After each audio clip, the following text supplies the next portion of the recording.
Do sada smo spajali sigurne informacije, ali šta kada nismo sigurni?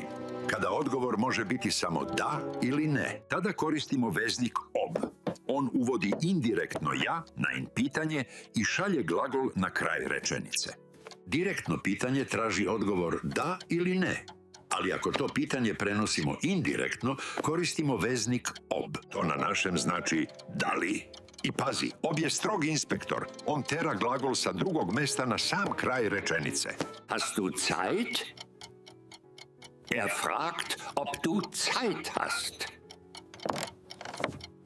Ovo koristiš i kad nisi siguran, kad sumnjaš u sadržaj. Recimo, pitam se, da li je to istina? Opet imamo tu situaciju da ili ne. I opet isto pravilo. Glagol je mora da ode na kraj rečenice. Ich frage mich, ob das wahr ist.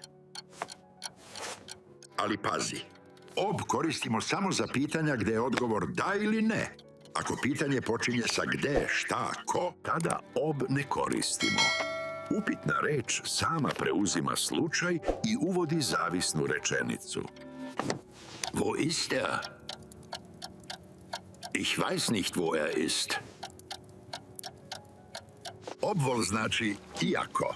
On spaja dve suprotne ideje, kao što ja uživam na polju iako sam mokar do kože. I kao svaki šef zavisne rečenice, glagol šalje na sam kraj.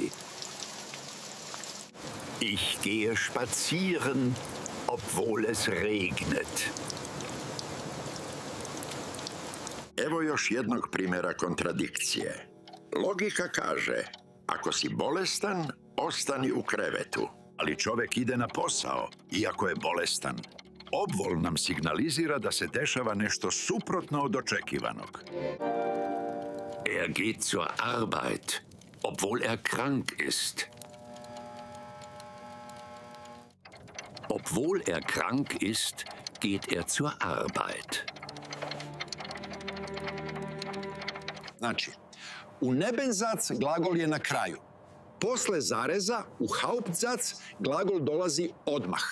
E sad, šta kad je gužva na kraju? Kad imaš dva glagola, recimo kupiti i želim, ili došao i je. Pazi dobro, na samom kraju mora da stoji onaj glagol koji se menja po licima, konjugovani glagol. Onaj drugi koji se ne menja stoji ispred njega. Znači redosled je kupiti pa hoću. Also, dass ich das Auto kaufen will. Oder, weil er gekommen ist. Evo najveće zamke. Obe reči znače jer. Ali pogledajte ovog mačora. On je lenj. On ne menja ništa. Red reči ostaje normalan. A ovaj pas, on je pun energije. On pravi haos. On šutira glagol na sam kraj rečenice. Dakle, weil je subordinacija, a den je koordinacija. Ich bleib zu Hause, denn ich bin krank. Ich bleib zu Hause, weil ich krank bin. Čestitam. Savladao si zavisne rečenice na A2 nivou. U sljedećoj lekciji nas čekaju predlozi koji menjaju padeš. Vo, oda, vohin, gde ili kuda. Vidimo se uskoro. Čus.